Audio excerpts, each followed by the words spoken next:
इसमें से class 12th का जो है, ठीक है, 10th का मैथ एक्सरसाइज 12.1 बताने वाले हैं, ठीक है। इसमें से मेरे पास किताब नहीं थी, ठीक है, तो किताब को थोड़ा सा चुहा कर दिया, काट के खत्म करके। तो इसमें से हम जो है कि क्वेश्चन इसका जो है कि लिख लिए हैं, ठीक है। और क्वेश्चन में से पहला में दिया हुआ है, ठीक है। आप लोग के पास यदि किताब होगा तो किताब आप निकाल लीजिए। उसमें से देखिए, अब पहला क्वेश्चन में दिया है, दो वृत्तों की त्रिज्याएं क्रमशः 19 सेंटीमीटर और 9 सेंटीमीटर है। उस वृत्त की त्रिज्या ज्ञात कीजिए, ठीक है, जिसका क्या होगा, जिसका परिधि जिसका परिधि इन दोनों वृत्तों की परिधियों के योग के बराबर है, इसका निकालना है, ठीक है। तो इसमें से देखिए, पहला क्वेश्चन में क्या दिया हुआ है, लिखेंगे, दिया है दो वृत्तों की त्रिज्याएं होंगी। कितना कितना दिया है, 19 सेंटीमीटर और 9 सेंटीमीटर है। दो वृत्त की त्रिज्या दिया हुआ है। इसमें कह रहा है परिधि इन दोनों वृत्तों के परिधि के योग के बराबर है, तो उसको निकालेंगे। तो यहाँ पे लिखेंगे, चूंकि नए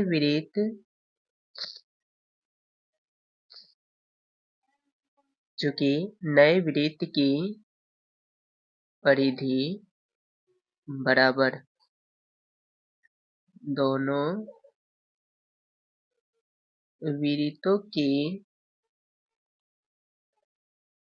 परिधि का योग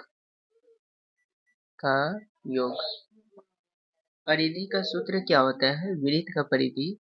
चलिए, इसमें से वृत्त का परिधि जो होगा, इसका होता है 2 पाई आर। वृत्त का परिधि क्या होता है, 2 पाई आर। नए वृत्त निकालना है तो इसको जो है कि हम कैपिटल में आर लिख देंगे, ठीक है। क्या लिख देंगे, कैपिटल में आर। कैपिटल समझते हैं ना, बड़ी अक्षर में, ठीक है। 2 पाई हो गया आर। दो वृत्तों की परिधि, सूत्र वही होता है, 2 पाई आर। दोनों वृत्तों का परिधि का योग का मतलब क्या होता है, जोड़, ठीक है। तो इसमें से दोनों को जो है कि जोड़ेंगे, यानी 2 पाई आर, फिर लिख दिए 2 पाई आर।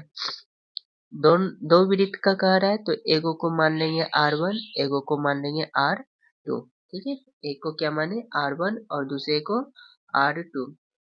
चलिए, इसको लिखेंगे 2 पाई आर बराबर, इसमें से देखिए 2 पाई दोनों में है, ठीक है। तो 2 पाई को हम कॉमन लेंगे, 2 पाई को कॉमन ले लेंगे, इसमें बच जाएगा R1 और प्लस इसमें बच जाएगा R2, ठीक है।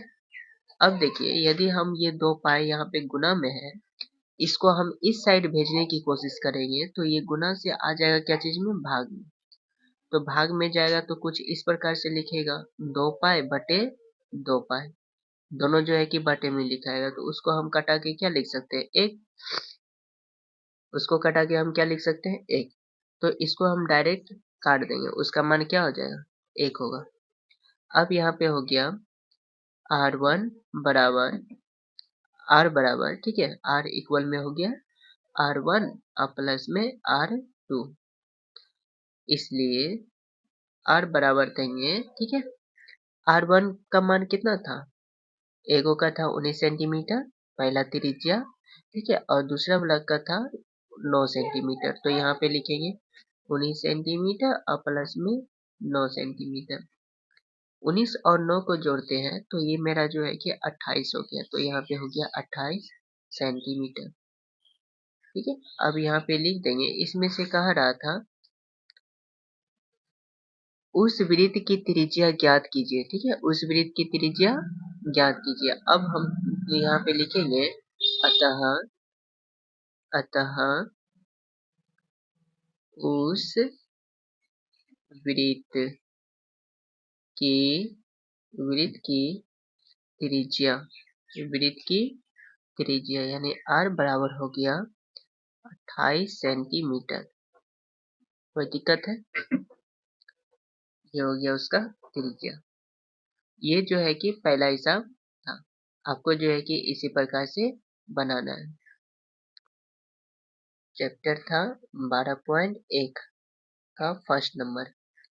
चलिए अब दूसरा क्वेश्चन की तरफ बढ़े।